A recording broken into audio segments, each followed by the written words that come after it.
o importante non é canta xente o escoita agora, senón o resultado posterior, non? As conclusións que vayamos a tirar de aquí e a difusión que se fará probablemente desta grabación, a vez que se edite, eliminando quizás os chascarrillos iniciais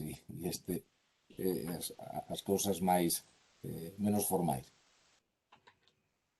Tivemos este o cuarto foro que organizamos dende Ampas Galegas para falarmos do rural e é quizáis o foro que nos debería dar respostas. Os tres foros anteriores, que foron cada un deles tremendamente interesantes, foron foros que se dedicaron máis que nada a expor as diferentes situacións, os diferentes problemas, a facer a facer un percorrido sobre o que cada unha das persoas convidadas tiña como vida do rural ou a realidade do rural que estaba vivindo. Neste momento, sin embargo, a intencionalidade de traer aos responsables políticos, aos representantes políticos dos grupos parlamentares, está moi clara. O sea, nos guste máis ou nos guste menos, o futuro do país sempre está no Parlamento. Somos un país democrático que ten uns representantes formais e que ten unhas institucións que son as que, ao final de contas, manexan os fíos da realidade legal e marcan as pautas polo que se vai a ver a realidade social en moitas ocasións. Por iso, sodes moitísimo máis importantes no senso de ser os que tedes a tixola pola man, por así decirlo, neste momento. A nos gustaríanos que de aquí saíran propostas de verdade, non? Estamos todos un pouco, somos moi coñecedores do que debera ser, e tamén somos moi coñecedores de que establecer un catálogo das cousas bonitas que habería que facer rara vez coincide cos pasos reais que se van dando para que as cousas sexan dun xeito ou do outro, non? Entón, todos sabemos que queremos o rural, todos sabemos que queremos este país, todos sabemos que a nosa intención é que todo o mundo viva o mellor conectado, o máis cómodo e coas maiores das posibilidades. Ora, como chegamos a iso dende unha situación que non é ni moitísimo menos ideal, na que temos tremendas eivas persoais, familiares, sociais, circunstanciais, poboacionais, non? Como chegamos a facer, como cambiamos unha situación como a que estamos vivindo, porque ainda que nos poida gustar, e os que amamos este país, que supoño que somos todos os escoitantes, non? Os que amamos este país podemos dicir que o noso rural, o noso territorio inteiro é precioso, pero non é fácil vivir nele en moitos dos seus lugares, non? Vivir con criterio de futuro, vivir sin que sexa un sacrificio, vivir, sobre todo para a xente moza, querendo seguir vivindo aí, non? E sentindo que non está pagando un prezo altísimo por permanecer nunha zona que corre risco de ser confundido como un atraso, non? Entón, para iso estades vos, para iso queremos escoitarvos a vos e para iso vos agradecemos tamén que faledes con toda a claridade con que pode falar un representante político, que sabemos que sempre é relativa, non? Porque sempre ten que logo render contas daquilo que está dicindo, non? O cual nos fai ser máis cautos. Eu recoñezo que sempre é máis fácil estar contra algo que estar en algo, pero en esta ocasión o que vos pedimos é iso, que nos digades como vedes o rural desde a vosa perspectiva política e que pode propoñer o partido que representades para que este rural cambie e mellore. Deixo a Isabel que presenta cada un de vos. Moitas grazas dende Ampas Galegas por conectarvos, por participar neste foro. Bueno, antes de nada, quero decir á xente que está escoitando que imos apagar todos os micros, que, bueno, que imos gravar tamén o foro. Vale, para as preguntas que vayan surdindo, que poñédelas no chat, por favor. Si alguén quere levantar a man, quere tomar a palabra, daremos ao final tamén.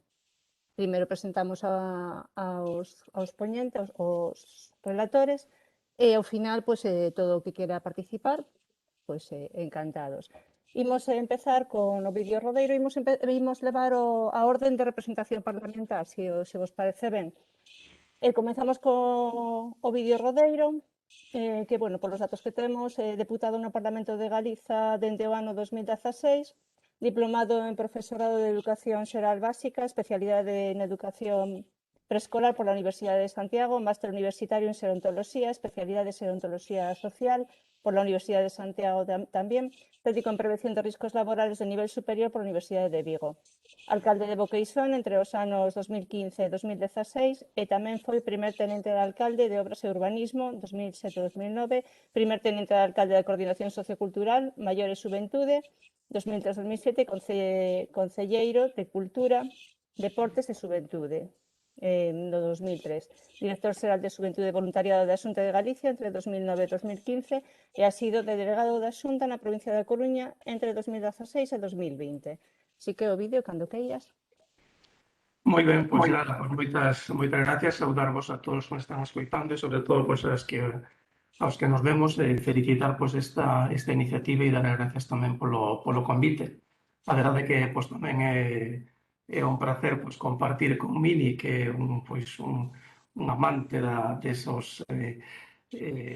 xente das escolas que o temos dito, das escolas unitarias que son dunha pasta especial, e con Luís, que comparto xa pois moitos debates o pouco tempo que levo no Parlamento, pero que tamén sempre aporta pois cousas interesantes, dada tamén pois a súa gran experiencia no ámbito educativo. Bueno, pois eu a ver se son capaz de dar resposta nestes primeiros 15 minutos, de alguma maneira, non sei, pois, se non me centro 100%, pois pedir disculpas, porque ao ser o primeiro, pois sempre costa un pouquinho máis. En todo caso, a min o que me gustaría destacar, non? Pois evidentemente pois hai un camiño moi longo percorrido no ámbito da educación no noso país. Creo que hai moitas cousas por percorrer, que hai moitas cousas que mellorar, e efectivamente creo que neste momento pois tamén por centrarnos nun escenario, creo que estamos pois nunha situación, o modelo galego pois se o comparamos, eu creo que non hai que despreciar pois informes importantes a nivel de toda a OCDE, como o informe PISA, etc. Bueno, pois o sistema educativo galego non está nunha mala posición, así o ratifican esos datos, onde se ven mellorando pois ano tras ano. Efectivamente, nos atopamos nunha circunstancia moi complicada que foi esta pandemia, pero que de alguma maneira pois se intentou traballar pois o máximo posible a presencialidade. Non se do en todos os casos, pero que de alguma maneira España e Galicia pois foi dos países onde máis se pudo manter. Por lo tanto, bueno, os datos avalan pois un traballo do profesorado e de todo o sistema educativo importante, pois mellorando as competencias científicas, as competencias matemáticas, as competencias lectoras, incluso pois datos importantes con respecto á cultura, e mesmo pois tamén pois o respeto e a conciencia da igualdade de homens e mulleres. Eu creo que é interesante. Temos uns datos, bueno, pois as tasas de abandono escolar que non son das peores de España, máis ben todo o contrario, e polo tanto, bueno, pois eu creo que partindo así deste escenario de que estamos nunha situación que efectivamente non é das peores, pero que buscando pois ese camiño no que temos que intentar mellorar, no que temos que intentar andar, e para iso pois é o objetivo deste foro. E centrándonos pois xa máis na pregunta de Fernando, como iso o rural, eu a verdade que son dun concello rural, e como acaba de relatar Isabel, pois fun hasta concelleiro de baches e farolas, e de vivir, incluso por de desenvolver pois un CRA rural agrupado entre os concellos, de buscarlle sede aos CRA, as escolas unitarias. Bueno, pois eu creo que efectivamente pois partimos pois dunha situación que creo que hai que tela moi en conta, que desde logo pois a situación demográfica, non? Todo o mundo sabe que Galicia ten unha realidade completamente distinta ao resto de España. Somos un país que o 33%, temos 33.000 entidades de población en Galicia, eso representa casi o 50% dos povos de toda España. Evidentemente, pois isto representa pois unha dificultade añadida aos costes de prestación dos servicios que temos que prestar. En todo caso, bueno, pois, además de iso, pois hai un tema demográfico que non é só de Galicia, senón pois tamén é de toda Europa e de toda España. Ese tema demográfico, pois efectivamente, pois xenera pois déficit de poboación. Eu, cando era director de xuventude, recordo que no ano novo había 525.000 xóvenes entre menores de 30 anos, e no ano 15 xa había pois casi 450. Por lo tanto, bueno, pois ese problema demográfico é o que ten que, de alguma maneira, servir tamén pois para crear políticas transversales e que de alguma maneira, pois, traballalo no ámbito de todas as administracións. E desde logo que o feito de un tema moi complexo non se pode, pois, seguramente valorar desde un punto de vista por moi simplista, senón que requiere, pois, dun enfoque moito máis integral, e seguramente son moitas máis as políticas nas que habería que abordar para reforzar o rural e non quedarnos pois con un mensaje simple, non, de que non é necesario a veces pois non só o feito de que haxa escola no rural ou unha escola unitaria nos vai garantizar que teñamos xente nesta entidade de población. Por lo tanto, bueno, pois a realidade é que falamos de aproximadamente 234 concellos en Galicia menores de 10.000 habitantes, e iso representa, pois, efectivamente, pois unha realidade distinta do ámbito urbano e do ámbito rural, que efectivamente pois require de atencións pois completamente distintas. Creo que non é un mal dato a situación das escolas no medio rural, pois tratar de conservar, de que convivan esos dous sistemas, non? Pois, tamén pois, o mantemento, hai quen houve unha carreira nos anos 70 ir a marchar das unitarias para grupos escolares, e agora pois parece que tamén pois hai quen opta pois polas escolas unitarias. Eu teño un neno que foi de escola unitaria hasta cando pudo na miña parroquia, e bueno, en todo caso, creo que hai uns ratios interesantes. Eu xa sei que sempre pouco, que sempre necesitamos máis profesorado, e que iso ten que ser un obxectivo para todos, e efectivamente xestionamos pois un ben que é de todos, que son os impostos, e efectivamente pois nos últimos anos leva crecendo o Produto Interior Bruto destinado á educación. Oxalá fora máis, pero bueno, pois estamos tamén nunha situación de pandemia e iremos vendo o que nos depara o futuro. Quero decir que no ámbito rural creo que é unha fortaleza, e pois esas ratios de alumnos por escola. Hoxe eu falaba ca secretaria do Centro Rural Agrupado da miña zona, e me decía pois que tiñan pois 87 alumnos por 14 profesores, que dá unha ratio interesante. Pero bueno, en todo caso, creo que habería que seguir traballando. Aquí falades tamén pois nas propostas, falar do transporte escolar, do transporte non escolar. Bueno, pois no marco do transporte escolar, pois efectivamente estábamos, en Galicia estaba diseñada con transporte escolar de fai moitísimos anos, o que a propia Comisión Europea pois é a que obliga a todos os Estados membros a xerar competencia, e polo tanto pois obliga a convocar pois novos concursos de transporte, que, bueno, pois poden, de alguma maneira, pois xerar algunha incertidumbre, pero tamén ao mesmo momento pois vai servir tamén pois para redefinir e darlle unha pensada pois ás rutas de transporte escolar. Esa ruta de transporte escolar que, bueno, pois tamén se ven facendo pois un incremento, está aberto pois ese plego de condicións que efectivamente pois hai un incremento dun 15% nos fondos destinados ao que é o transporte escolar, e entón se vai tratar de incrementar pois máis rutas e máis paradas, e efectivamente era unha asignatura moi pendiente e posiblemente requerirá, unha vez pasado este concurso, pois de moitas melloras, porque as paradas pois son vivas, e a población pois nas paradas pois hai menos no momento, e no outro momento pois non os pode haber, e polo tanto pois posiblemente é demasiado rígido o sistema para que poder adaptarse ás necesidades que hai en cada momento.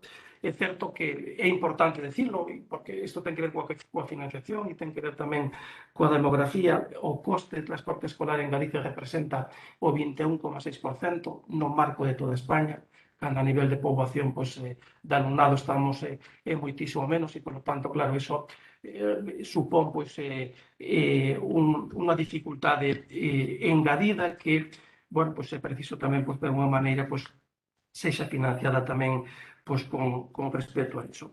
Creo que hai un dato moi importante, o que eu levo vivindo desde fai tempo, e o temos debatido en algunha comisión, e Luís o recorda perfectamente, que a tarxeta xente nova. Bueno, agora, en transportes estaban invertindo dos cartos de todos 120 millóns de euros ao ano, que son moitísimos fondos, como decía, ten un impacto do 21% sobre o coste de todo o Estado.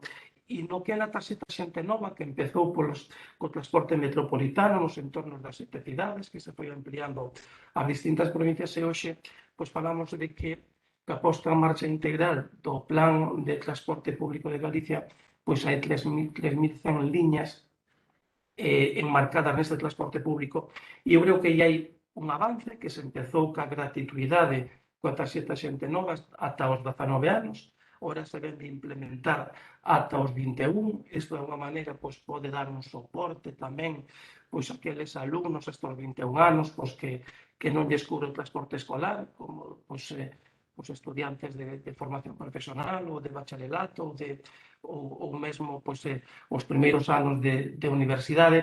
E eu creo que isto é un antes e un despois no ámbito do transporte, entendendo que supoño que habrá que ir adaptando e buscando adaptando os territorios, pero, por exemplo, pues, un estudiante que viva en Verín e que vaya todos os días a Ourense, pues afogaría 1.800 euros ao ano na súa formación. Ou un rapaz de Noia que veña estudiar a Santiago todos os días, pues estaría afogando sobre 1.200 euros. Desde logo, este plan o que busca é pois o mismo que na educación tamén.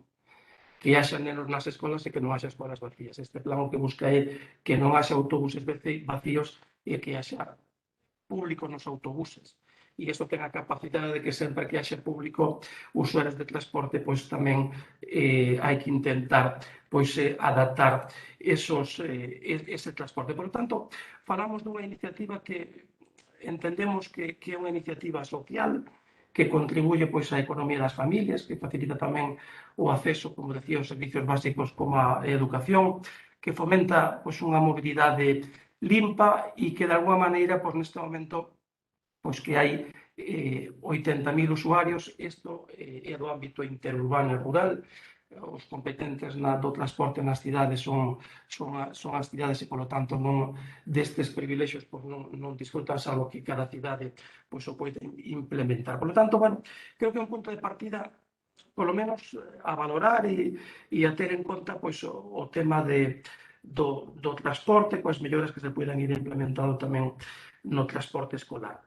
Outro dos asuntos sobre os que falábamos ao principio e fora antes de iniciar isto, pois é tamén pois, da conectividade, e a conectividade, pois efectivamente, acabamos de vela pois, neste momento, pois, nun momento de pandemia, en donde pois, estiveron os centros pois, pechados os últimos meses do curso pasado. Por lo tanto, bueno, pois, eu creo que se levan facendo esforzos. Na época do bipartito pois, xa se iniciou un traballo de implementación das novas tecnoloxías, se reforzou desde o ano 14 pois, de unha forma intensa pois, co libro digital,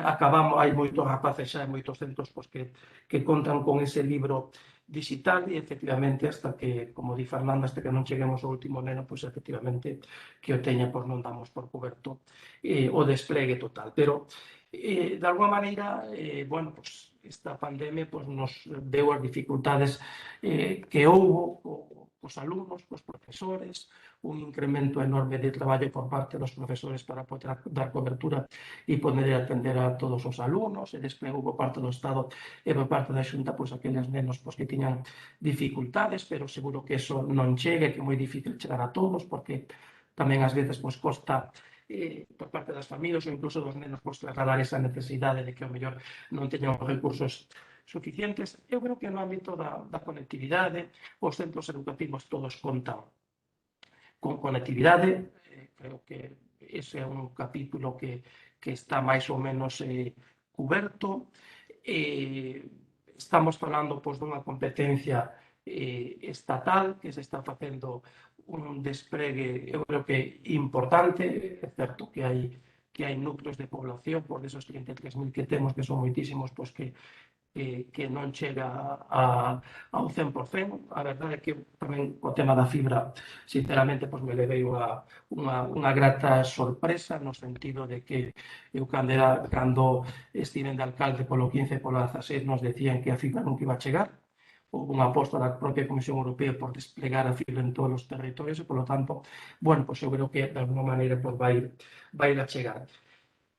Que quero decir con isto? Que efectivamente hai sitios tamén, pois, as propias cidades, e Santiago acaba de dar un paso tamén nese sentido, en donde ao lado da catedral pois tampouco tiña fibra. Por lo tanto, bueno, pois eu creo que non se descubre nin se arregla un mundo en 15 días, pero sí que poder planificar cales van ser os eixes estratégicos de cara ao futuro e falalo entre todos, pois sempre poden aportar solucións. Eu creo que hai que traballar e incidir na atención á diversidade, ter unha escola inclusiva, ter unha escola pois, onde prime a reina a convivencia, a igualdade, a coeducación. Se está traballando e a Xunta de Galicia avanzou nun plan, eu creo que é importante. Temos moitos centros antigos dos anos 70 que requieren dunha renovación e traballar pois, tamén pois, nese novo plan da nova arquitectura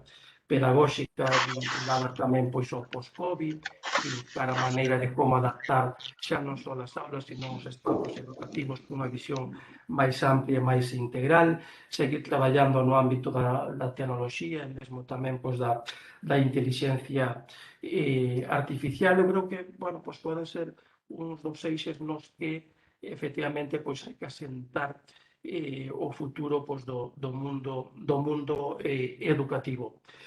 E no ámbito estrictamente, pois no ámbito rural, pois efectivamente o decía ao principio, non? Eu creo que aquí é un eixe pois moi transversal, donde hai que preguntarse moitísimas cousas, donde, por exemplo, tan transversal que é, pois, se un autónomo que ten un bar tería que pagar o mismo nun concello rural dunha das parroquias de Galicia ou no centro de Madrid, hasta outras cuestións que nos vai ser pois moi difícil debatirles aquí e que posiblemente se nos escapen do ámbito do coñecemento do que temos nos os que estamos aquí, que somos por máis do ámbito educativo. Pero creo que os comedores escolares tamén que leva é unha política tan antigua, pero que tamén é necesaria e que requiere pois, de unha actualización en donde bueno, pois, están incrementando pois, tamén pois, os fondos. Falamos que en comedores escolares pois, efectivamente estamos pois, na situación tamén similar ao transporte. Andamos preto de máis de 80.000 alumnos que disfrutan de comedor escolar, que están vinculados sobre todo pois, esos 230 e pico concellos de menos de 10.000 habitantes que comparten un ámbito máis rural. Supón pois é un investimento importante, se ven crecendo tamén nos últimos anos, e os comedores pois, concentran pois, tamén por esa dispersidade, concentran tamén pois, un gasto pois, moi potente, que é o 10% do coste dos comedores escolares de toda España. Bueno, efectivamente, na definición do foro pois, se fala e se valora que compensa se levar os servicios e clero docente. Bueno, pois seguramente é un debate que ten un percorrido que se fixa un sentido, non sei no futuro cal será o sentido que se fai, pero bueno, en todo caso, eu creo que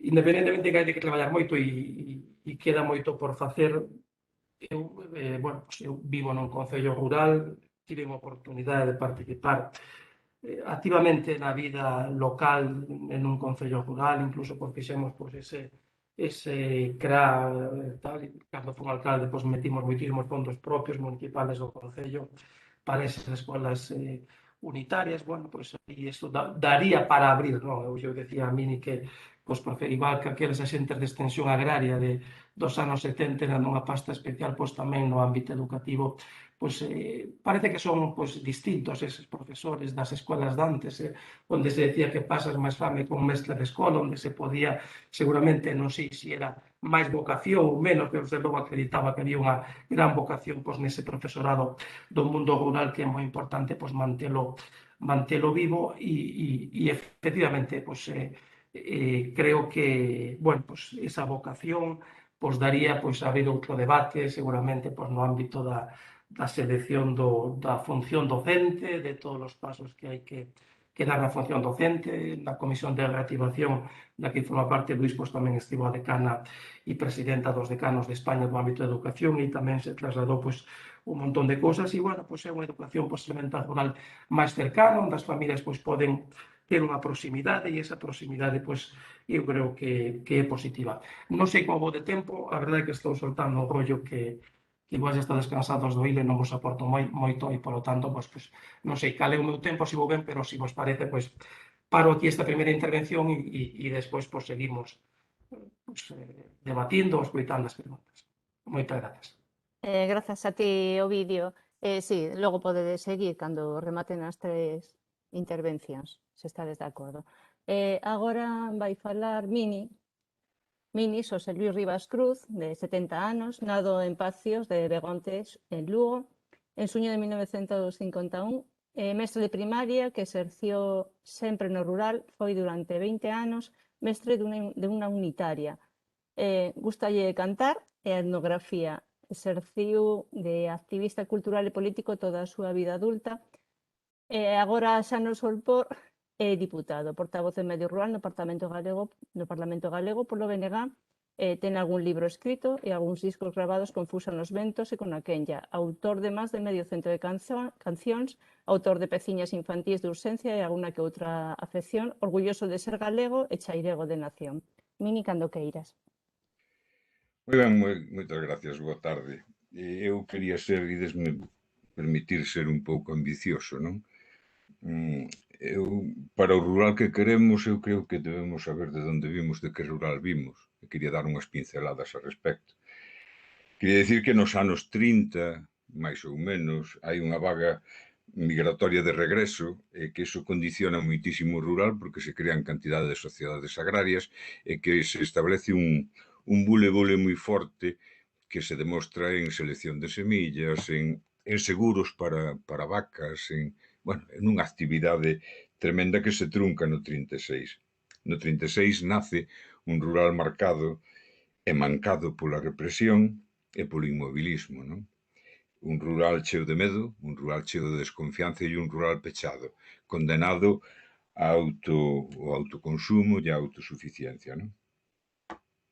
Cun proceso de desagrarización brutal que padecemos actualmente e cun proceso de recuperación tamén brutal arredor dos anos 70, en que a terra deixa de ter valor, en que a xente, eu digo sempre, o home coa madeira e a paleta de albañil ao lombo e a muller coas vacas, cos nenos e co agro ao lombo, entre os dous consiguen comprar aqueles lugares, aquelas terras e a casa que pertencían ao seu amo, na maior parte dos casos, e consiguen poñerlle peito á vida e facer esa grande revolución do leite que se consuma arredor dos anos 80 e que fenece nos anos 90 po 2000, que se trunca brutalmente con aquelo das cuotas lácteas e aquel ruxe que circula por todo o rural que se tiña desenvolvido, que circula con aquelo de que solamente os grandes se poden salvar e, polo tanto, as explotacións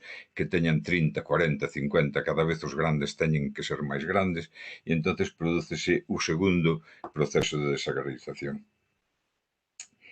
Que acontece aquí mentres tanto? Decir, mentres tanto que hai escola e hai unha xeración de mestres, na que me incluo, que creíamos que a escola tiña que ser un lugar motor da sociedade, pero da sociedade que o rodeaba. É dicir, neste caso a escola inserta no rural tiña que falar de vacas, tiña que falar da cidade de solos, tiña que falar de todo eso que os rapaces iban vivir, porque eses rapaces que xugaban nos areiros das unitarias, xugaban a ensilar, eses rapaces que falaban con 7, 8 ou 9 anos, falaban da potencia do tractor, do espilidor novo que acababa a vir para un veciño, dos cabalos que tiña ese maquinón que sentíamos cruzar pola pista, ou da fisonomía da vaca que acababa de vir de Alemania. Eses rapaces necesitaban unha escola que lles completase esa cultura para ir á universidade e regresar ao rural.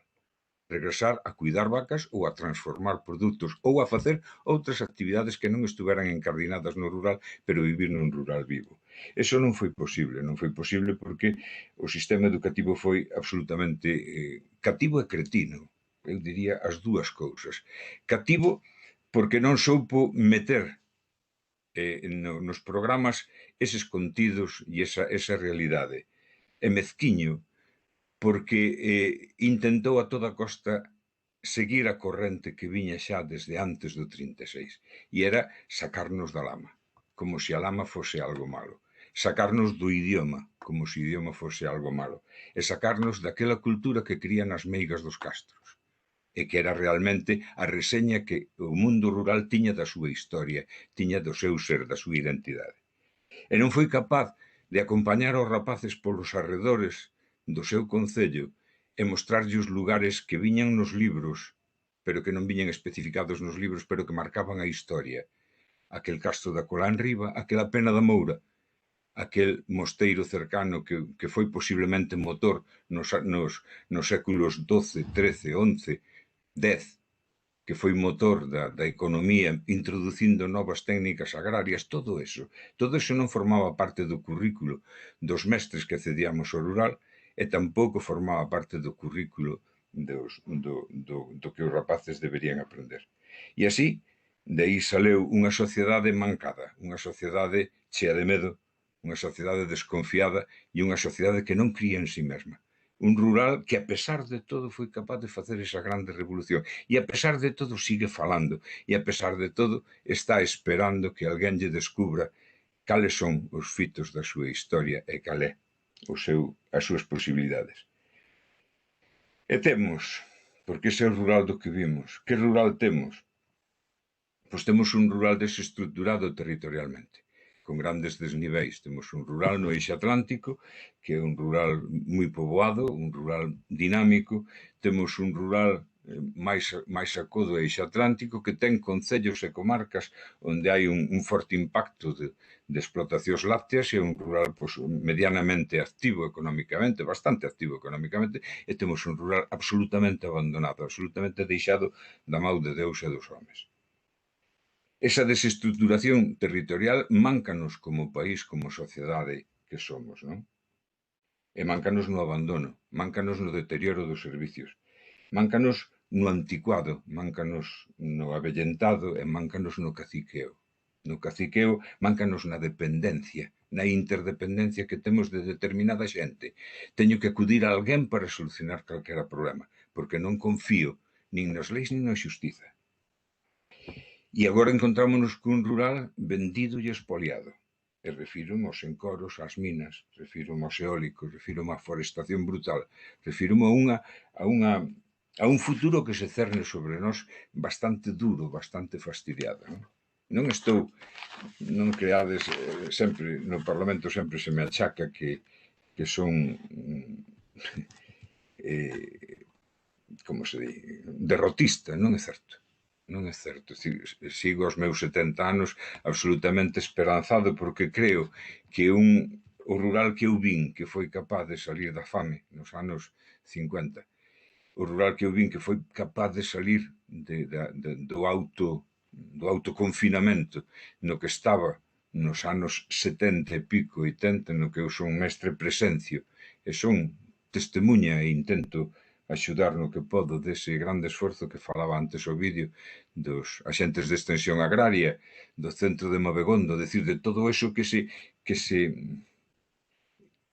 asocia, que se confabula para levantar o lugar, o medio de donde todos viñamos, porque todos viñamos de aí. Todos cheirábamos a lama, todos nos alporizábamos cando se nos decía que xa non sabíamos segar erva.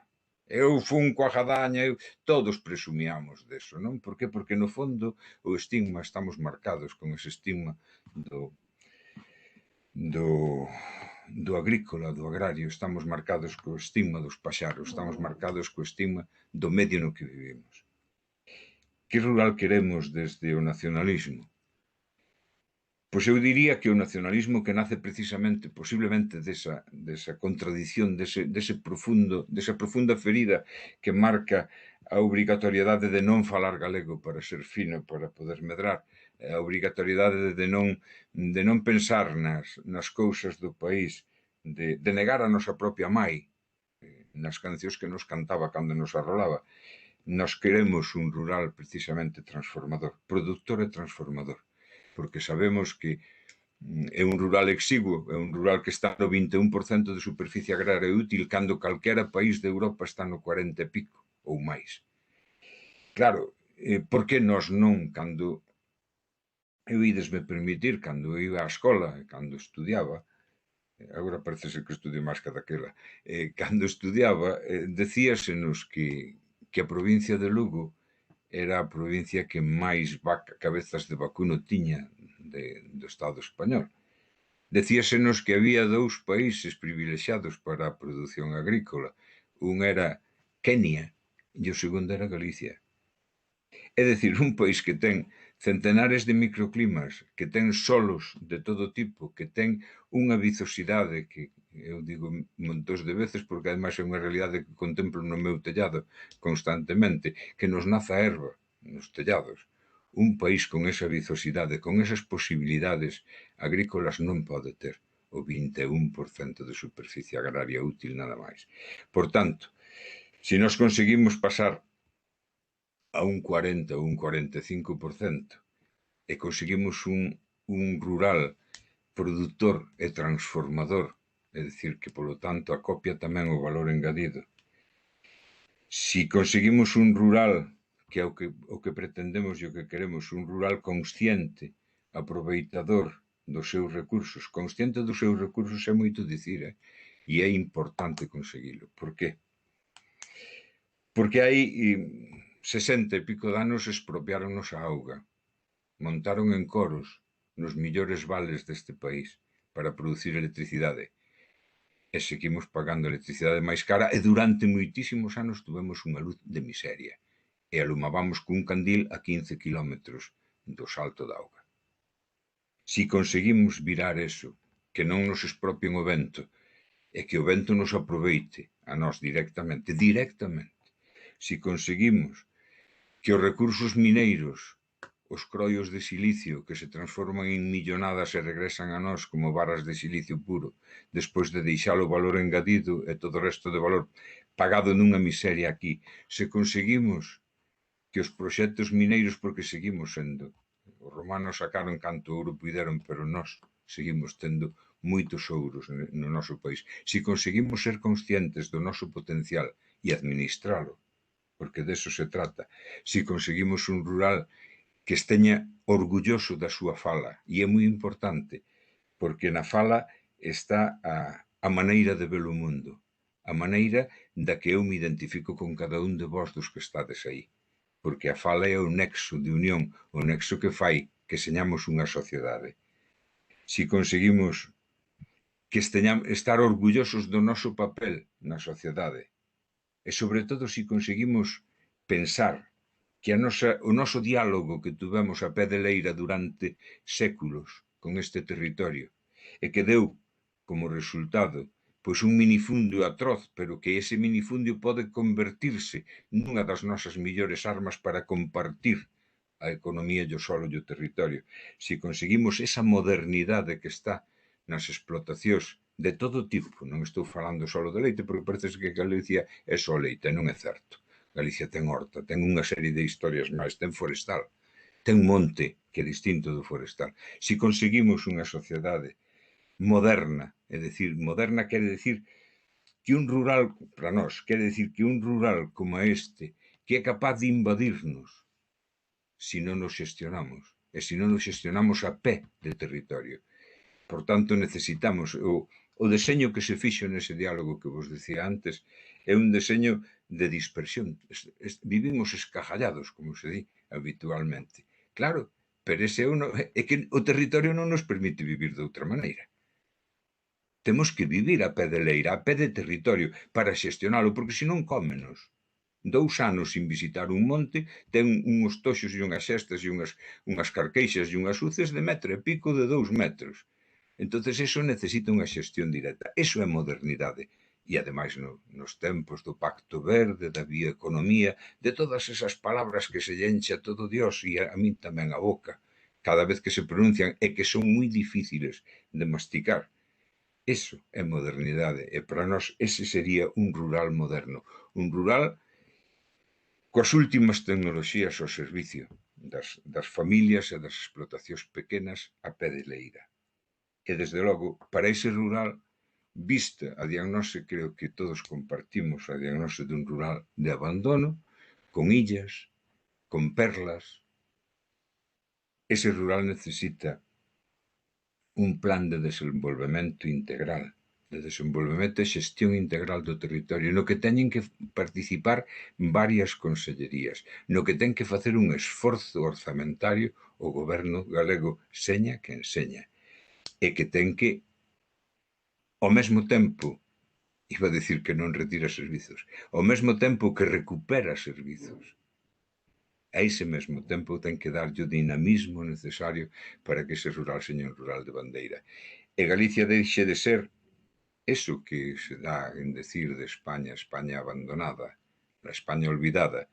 Para nós é a Galicia da tristeza e do silencio. Ten que falar este país e ten que recuperar o que foi. En canto o que puido ser, en canto á escola. A escola necesita unha visión. Eu desenvolvínme nun grupo de xente que practicábamos ou que queríamos practicar un xeito de pedagogía distinto, que creíamos que o rural tiña que ter un tratamento específico. Os mestres que iban para o rural tiñan que ter unha formación específica e especial, tiñan que coñecer de etnografía, como non, claro que sí, tiñan que dar explicación a aqueles rapaces que tiñan medo do aire do difunto do veciño de enfrente, querían salir da escola antes de que sacaran o cadáver. E iso non é unha explicación fácil, nin é unha maneira de solucionar fácil, non se soluciona con unha meigallada, non é unha meigallada, é algo que está moi profundo e o mestre non se pode poñer en contra da familia. Ten que armonizar, templar gaitas e ten que navegar. Pois esa formación sigue sendo necesaria, porque aunque eu xa non vexo o rural que vin, os que veñen agora si ven un rural distinto dos que...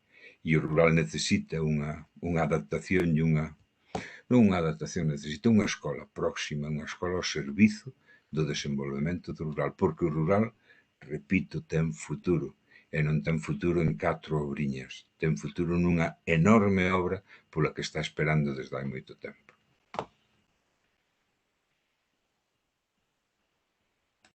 Moitas grazas, Mini. Seguimos con Luís.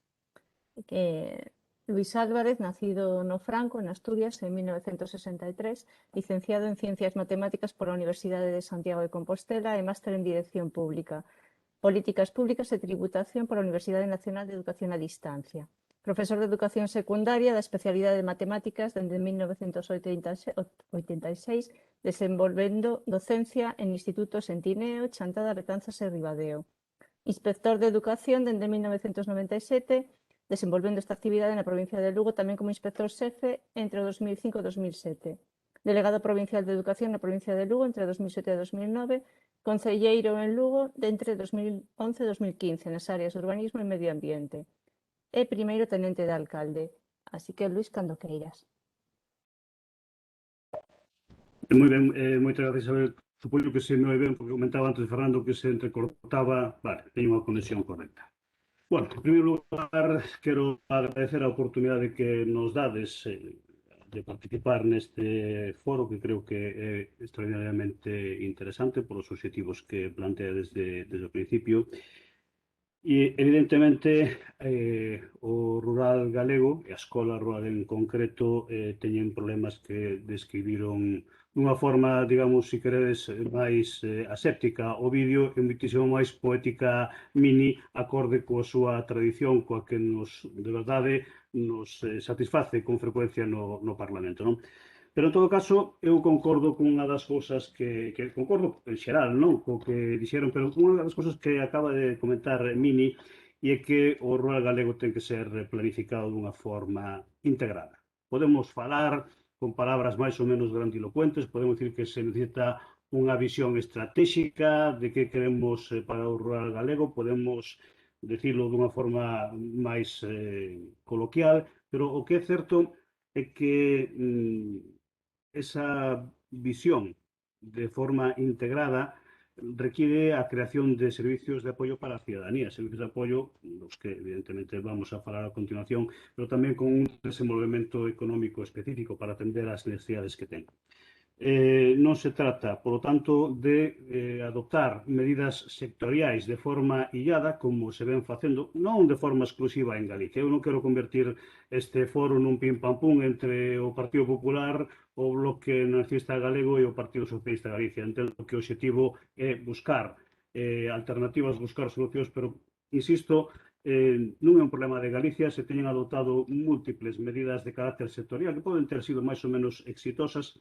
Desde logo, creo que no ámbito de educación, do que falarei despois, deixan bastante que desexar, pero, en todo caso, si unha visión integrada que leve a ter factores clave máis alá desas accións sectoriais, non? Porque o que é evidente é que hai que mellorar as condicións de vida da poboación rural, pero para mellorar as condicións de vida da poboación rural, en primeiro lugar, temos que ter xente que queira vir ao vivir ao rural, que queira manterse no rural, que queira desenvolver o seu proxecto de vida no rural, e para iso ten que ter unhas condicións axitadas, non? Evidentemente, o falábamos ao inicio desta reunión, mentras probábamos as conexións, hai unha asimetría moi importante en canto á conectividade, que hoxe en día é un eixe tan fundamental, se me permite, como ter unha estrada que permita chegar a unha determinada localidade ou unha aldea ou a un lugar. Non ter unha conectividade hoxe en día é básico, é básico. E, polo tanto, ter esa conectividade, ter as persoas cunha cualificación profesional que lles permita desenvolverse dunha forma razoable no ámbito rural, superando todas as eivas tradicionais que se teñen detectado. E, polo tanto, creo que o primeiro que temos que facer é ver cal é a realidade a que nos ten conducido, con independencia de que eu comparto determinados datos aos que fixo referencia o vídeo, evidentemente son datos cuantitativos e, polo tanto, pouco discutibles, pero o que tamén sería conveniente valorar se iso dá resposta ás necesidades que se ten. E, polo tanto, mires a permitir, porque tamén fixo referencia ao vídeo a elo, presentar moi sucintamente cal é a realidade da dispersión e da poboación e do asentamento da poboación en Galicia, porque iso evidentemente ten unhas repercusións indiscutibles sobre o desenvolvemento dos servicios e, polo tanto, das condicións de vida da xente. En Galicia temos un 63% dos concellos que ten menos de 5.000 habitantes. O vídeo falaba de concellos de 10.000 habitantes, pero claro, é que de 10.000 habitantes, entre 10.000 e 5.000 hai 57 e hai unha diferencia moi importante, porque todos somos capaces de basicamente asociar eses concellos que están entre 10.000 e 5.000 habitantes ás vilas medianas e hasta, se queredes, grandes de Galicia. Pero o certo é que temos un 63% da poboación que vive en concellos de menos de 5.000 habitantes. E aquí se dá, e é un diagnóstico que creo que compartimos todos, pero tamén fixo mini referencia de forma explícita a esta realidade, ás dúas Galicias que temos. Temos unha Galicia atlántica e temos unha Galicia interior.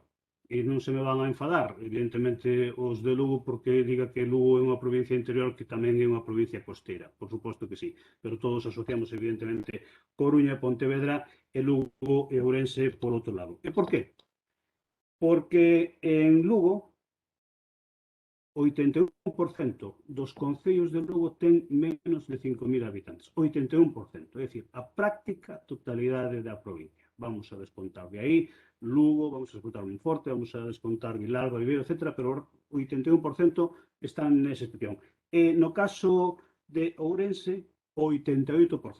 88% dos concellos de Ourense teñen menos de 5.000 habitantes. Que realidade paralela temos no ámbito educativo? Decía Ovidio que, efectivamente, hai colexios rurais agrupados, é dicir, como aquí todos os que estamos neste foro entendo que sabemos a que nos estamos a referir cando falamos de colexios rurais agrupados, falamos, digamos, dunha agrupación xurídica de escolas unitarias que se mantiñen en funcionamento como un centro que ten esa denominación. Pero un se encontra con unha realidade ben curiosa. Os colexios rurais agrupados, todos os que existen na Comunidade Autónoma de Galicia, que son 26, están en Coruña e en Pontevedra. Hai 12 na provincia de Coruña e 14 na provincia de Pontevedra. E, curiosamente, como acabo de decir, naquelas provincias, caso de Lugo e Ourense, que teñen a maior parte da poboación en concellos de menos de 5.000 habitantes, non hai ningún. Eso chama a atención poderosamente. É dicir, si vimos desmantelando, insisto, non quero polemizar, simplemente desmantelando, pechando, clausurando, como que irades, escolas unitarias, en vez de pensar en alternativas, como son, por exemplo, os colexios rurais agrupados, creo que é unha mala orientación desde o punto de vista da planificación educativa. E este debate sobre a escola do medio rural é un debate extraordinariamente pertinente, porque evidentemente a escola rural, eu fixo referencia a elo, ten unhas características singulares e que, por lo tanto, tienen que ser atendidas dunha maneira especial, dunha maneira distinta. E o servicio educativo, todos o sabemos, máis alá de prestar un servicio educativo en sí, que xa sería un motivo máis que suficiente para manter o funcionamento, é un elemento vertebrador para as parroquias, é un elemento vertebrador para os concellos pequenos, é un elemento vertebrador, en definitiva, para a sociedade. E, polo tanto, deberán ser obxecto dunha especial protección.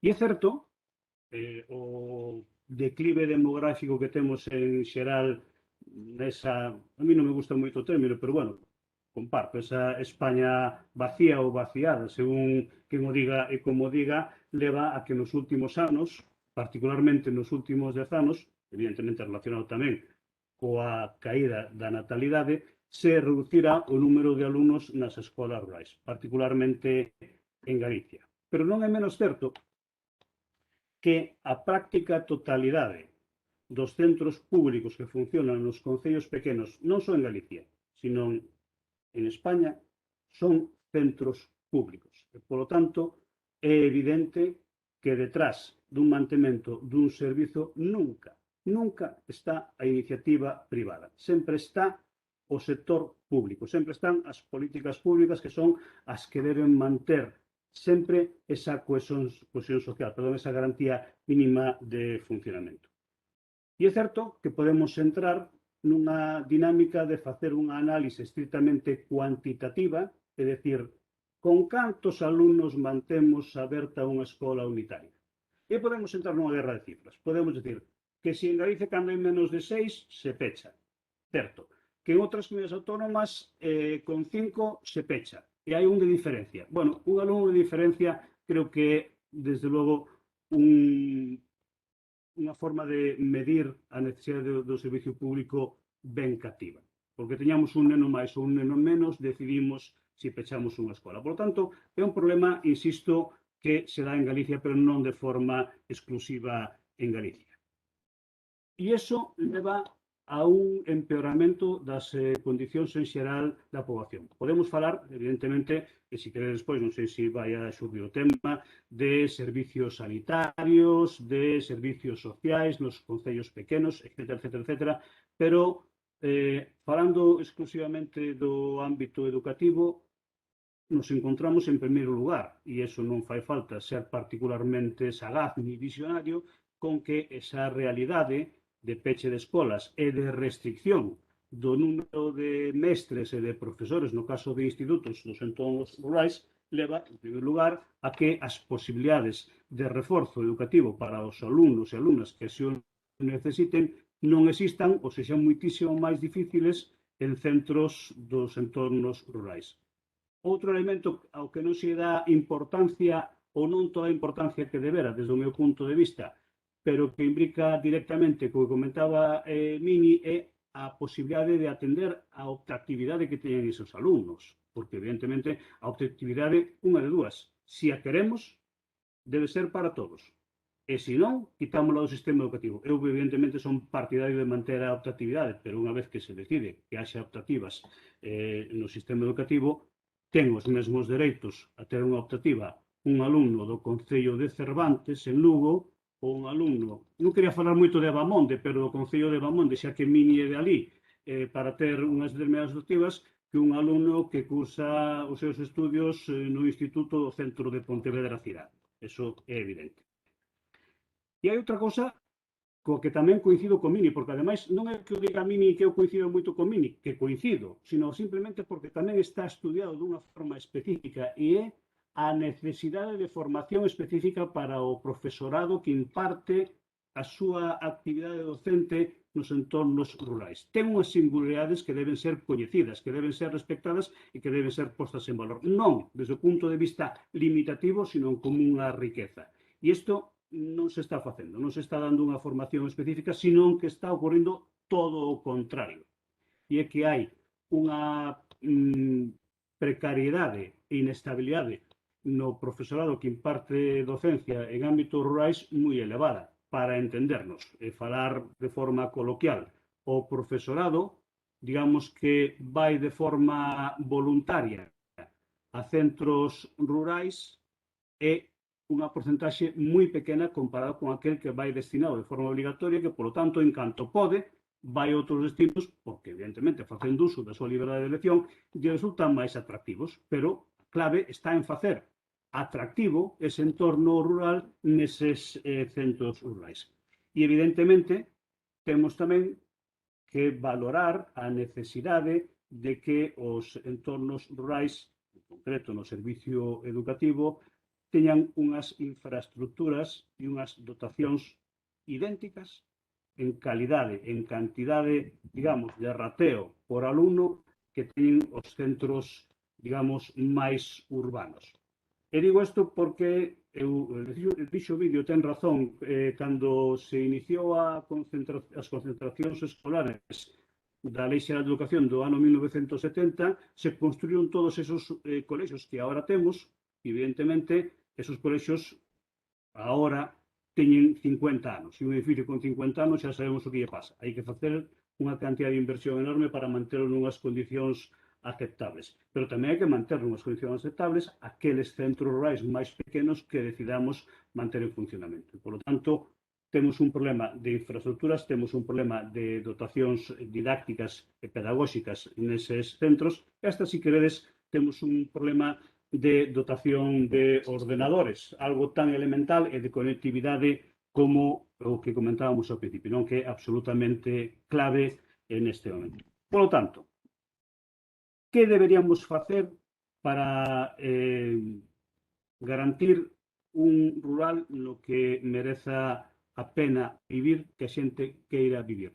Pois algo tan elemental como garantir unha carteira, si queredes así, de servicios mínimos que son absolutamente irrenunciables. E iso, e coincido co que decía ao principio desta reunión Fernando, forma parte do ámbito político, é onde se toman esas decisións. No ámbito político é onde se deciden as políticas, que se vai a facer, como se vai a facer, canto se vai a investir nesas políticas, e, polo tanto, temos que ter un gran acordo, ou deberíamos ser capaces de chegar a un gran acordo que garanta eses servizos, esa carteira mínima de servizos para os entornos rurais. E iso, o decía ao principio da miña intervención, debe ser tratado e planificado dunha forma integral, non con medidas sectoriais inconexas que poden ser máis ou menos exitosas, pero que, en todo caso, como están planificadas dunha forma illada, non forman parte dunha solución global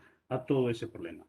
E en canto a escola rural, En primeiro lugar, creo que este é o obxectivo deste foro que está desorganizando. Creo que o primeiro que temos que definir, aínda que pareza mentira, é cal é o concepto común de escola rural. Que entendemos por escola rural? Cando unha escola ten as características de medio rural e que servicios debe ter como mínimo calquera escola de medio rural. E aí non podemos ser pacatos, nin na definición, porque a forma de definir nos vai a limitar que políticas vamos a desenvolver, ni evidentemente a hora de valorar os custos que ten ese servicio. Por suposto que se empezamos a botar contas é moito máis rentable para calquera administración, fixadevos que digo calquera administración, non digo o partido político que sustente esa administración, sino calquera administración. É moito máis rendible ter un profesor que lle dé clase a 20 alumnos que ter un profesor que lle dé clase a 5. Eso é evidente. Pero que o custo dos servicios públicos non se debe medir solamente por unha rateo tan sinxela como eso, porque evidentemente detrás dun mantemento dun rural no que a xente queira vivir, xente que queira ir a vivir, poida vivir, está un elemento tan esencial como é a custodia do territorio. A custodia do territorio non é un concepto indefinido. Evidentemente o dixo Mini antes, non sei se dixo literalmente, senón xa me corrixira el, se ti non vas por un monte nun par de anos, cando volvas tes unhas xestas de 2 metros de alto non das entrado no monte. Veo a decir máis ou menos eso, porque evidentemente o rural é moi bonito, pero hai que traballalo, hai que cuidalo, hai que vivir nel. E, por tanto, definir ese modelo de escola, e ademais creo que unha vez que se acade esa definición, que creo que debería ser por consenso, porque senón non sirve para nada, porque despois dunhas eleccións pode haber un cambio de goberno, e con un cambio de goberno, se non hai un consenso para manter uns servicios, unhas definicións mínimas, non sirven para nada, porque van a ser trocadas, vamos a iniciar outra política totalmente distinta, e se algo hai terrible nunha política pública ambiciosa son os cambios de rumbo radicais polo medio da implantación desa política, pero unha vez que se defina, se pode evidentemente diseñar todo un sistema de valoración obxectiva mediante definición de indicadores, etc., para ver cal é a resposta máis axitada que hai que dar. Resumo, bueno, non sei se fago como o vídeo antes, non sei como o tempo, pero xa sabemos que os docentes sempre falamos en bloques mínimos de 50 minutos ou unha hora. E de aí, unha vez que nos sentamos, non paramos. En todo caso, supoño que será máis interesante respostar por parte do vídeo Mini ou eu as preguntas que poida facer calquera dos participantes. Eu o que sí quería decir, digamos, como síntesis é que, evidentemente, a escola rural ten futuro, pero o futuro que teña depende das decisións políticas que se tomen sobre ela. Eso, sen dúbida. Moitas gracias, Luís. Non temos ninguna pregunta no chat. Alguén quere pedir a palabra? Sí, Isabel, si non hai preguntas, se houbera preguntas, pois non interviña, pero quizá unha intervención así de 2, 3, 4 minutos, para non pretendo tampouco aquí ocupar o espacio de nadie. A verdade que quero agradecer pois tamén pois o tono no que está transcorrindo esta sesión, que ademais pois é moi amable, evidentemente pois temos formas de pensar distintas e efectivamente pois gustaríame pois o mellor comentar así algunhas das cousas das que comentou Mini tamén e Luís, non? Eu creo que efectivamente Mini ten pois eso, a diferencia de edad, pois efectivamente nos ilustra con moitas cousas que os que somos pois un poquinho máis novos pois non vivimos, e efectivamente sempre é importante recordar, acordar e dar a conocer a historia, sobre todo para non volver meter a pata sempre. E os que somos no rural, e eu que nacín e crieime pois gracias a unha explotación que tiñan meus pais, pois ao final, pois efectivamente o rural dá moito traballo, e manter as leiras limpas dá moito traballo, e costa moitos cartos, e efectivamente na miña casa pois tiven a sorte de que teño un irmán que foi pois o que foi a unha escola agraria, e efectivamente ao final, pois a partir de aí, gracias ás incorporacións de xóvenes agrarias, de xóvenes, pois incorporou unha explotación agraria, e hoxe eu vivo no rural, e el ten unha explotación agraria con un socio e vive en Santiago. Claro, este é un mundo moi complexo, non? Porque a súa muller é docente, polo tanto, pois se vai vivir en Santiago e atendo co seu socio a explotación, claro. Os cambios son moi rápidos e isto pois era algo que meus pais volvíanse locos con esta historia porque non entendían como podía ser este cambio tan radical. Por tanto, bueno, pues efectivamente o rural ten que dar para comer, e se non dá para comer, pues efectivamente é cando se abandona. E poñer a terra a producir, pues efectivamente dá moito traballo labrar nela e se non produce, pues efectivamente é cando a xente marcha. Por lo tanto, hai que poñer as ferramentas necesarias para que o rural pues poida dar de comer, porque senón é cando nos marcha a xente. Por lo tanto, bueno, pues creo que aí hai pasos, eu creo que compartimos unha visión xeral que compartimos totalmente, que aquí necesitamos pois unha planificación integral e transversal e onde hai moitos aspectos que veñen a mellorar pois a vida do rural, pois no caso de meu irmán, por exemplo, pois esas axudas de incorporación á agricultura, pois foi ese motor, que se non for ese motor ou a concentración parcelaria dese territorio, pois seguramente houbera marchado. Por lo tanto, depende de moitas cousas, pero sí pode depender tamén, e aí pois sí que habría que ver desde os impostos, desde as herencias das terras, o que hai que pagar por elas, desde desenvolver uns bons servicios no ámbito da política social ou no ámbito de... Pero eu sí que creo profundamente que o feito de ter unha escola nunha parroquia non blinda nin garantiza que se nos queden a vivir aí nesa parroquia. De feito, pois o caso pois, de meu irmán, por poñer un exemplo. Por lo tanto, é un tema pois, de difícil planificación. É certo que, e o comentaba Luís, non? Eu, bueno, pues, non sei, se deron pasos, Luís falaba pois, sin ánimo ningún de crítica, pero quizá penso que no ámbito educativo rural eu creo que non se está desmantelando, se deron pasos e pois, bueno, pues, hai situacións nas que decisións tamén a nivel local pois ao mellor pois varían as decisións das que despois se adoptan, pois como tema moi debatido no Parlamento con ese coli que falaba Luís, pero aí se deron pasos pois nas ratios tamén pois, de manter viva unha escola unitaria non pasando de 9 a 6 en épocas anteriores. Por lo tanto, bueno, pues, a tasa de interinidade no profesorado creo que en Galicia é das mellores de España, iso pode ser unha ferramenta.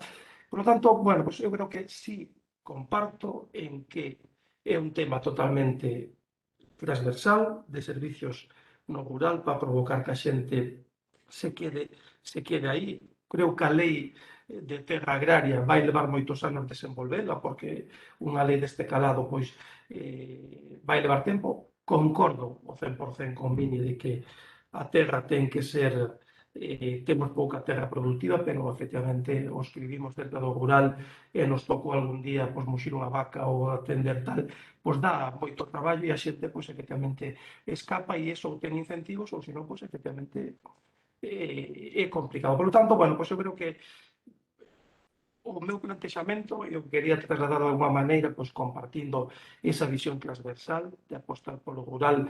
Creo que se está apostando dende a Xunta de Galicia sin ninguna duda pola educación no rural. Haberá moitos máis pasos que dar, sin dúbida, pero sí que insisto, pois en reforzar esa atención á escola pois tamén inclusiva, esa arquitectura pedagóxica para buscar os mellores centros, a transformación educativa digital.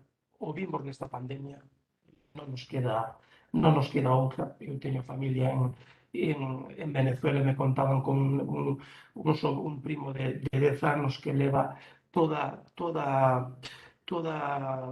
este ano todo na casa. Non é por poñer ningún, pero sí que a presencialidade é fundamental na educación, o contacto directo co profesorado é fundamental, a atención directa ás familias é fundamental, pero bueno, estamos nun proceso de transformación digital que non ten parade, polo tanto, pois hai que buscar a maneira tamén de, por un lado, de crear esa autopista da comunicación, que decía Luís, de que chegue a conexión pois aos últimos povos de cada parroquia e tamén pois facer un investimento moi potente en transformación digital. Por lo tanto, bueno, pues sin ánimo máis de polemizar, pero sí que me gustaría, sobre todo, pues unha idea, non? Creo que ojalá fora un problema tan sencillo de arreglar con manter escolas abertas con 6 alumnos e que eso servira de motor para amarrar a poboación. Eu creo que pois, é un problema moito máis amplio que posiblemente todas as administracións pois, requira o traballo de todos. Bueno, nada máis nesta segunda intervención. Gracias, Ovidio. Ten a mano levantada Alicia e logo Mini. Parabéns por todo o que e a organización, como sempre, mantendo a línea dunha maneira admirable. Para mí foi un tema moi intenso escoitar hoxe, especialmente a Mini e a Luís Álvarez, porque Alicia, perdona, Alicia, te está fallando la cobertura, me parece. sí, é que ahora mesmo non teño imaxe. É mellor que quites o vídeo e que intentes enviar só audio. Sí. Normalmente. Agora? Bueno, pois moitas preguntas me xurden en torno a isto e algunhas afirmacións porque, bueno, polo que me tocou vivir por unha trayectoria profesional un pouco longa e moi a compás de Vini, que nos tocou batallar xuntos. A mellor é preciso recordar como estamos dicindo exactamente o que está dicindo agora. Se oye muy mal, Alicia. Nada. Se te oye muy mal. Sí. Si quieres plantearlo por escrito. Quita o vídeo da cámara. Quito o vídeo. Desconecta a cámara, Alicia, a ver se te funciona mellor só. A ver, así? Así? Sí, proba. Agora? A ver. Sí. Bueno, pois que... hai que decir que de fai 30 anos se decía exactamente o mesmo que se está recordando ahora, ou non sei se alguén pensa que estamos dicindo cousas novas. Si realmente hai uns documentos escritos e hai unha loita detrás que ven demostrando como, o sea, todo o que se está dicindo ahora se plantexou e vamos, se debatiu e, sobre todo, se experimentou, porque, además, houve oportunidade de experimentar. Cousas que, dende a administración, nunca foron escoitadas. Además que, en excepcionais ocasións onde houve moita presión popular por conseguir. Remítome a plan de escolarización para a alta montaña, remítome ao plan de escolarización para a comarca de Ordes, donde se plantexaban modelos pedagóxicos e modelos de desenvolvemento integral do rural. Tal cual decimos agora, decíase daquela, fomos ao Parlamento, o sea, de fai 30 anos levamos indo ao Parlamento.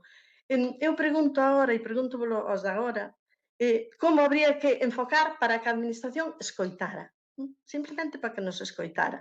Porque é que non o conseguimos. O sea, conseguíanos unha entrevista cun grupo político, con outra parte, pero nunca foi posible unha escoita da administración que gobernaba. E sempre se actuou en contra de todos os principios, dos pedagóxicos ou de desenvolvemento integral.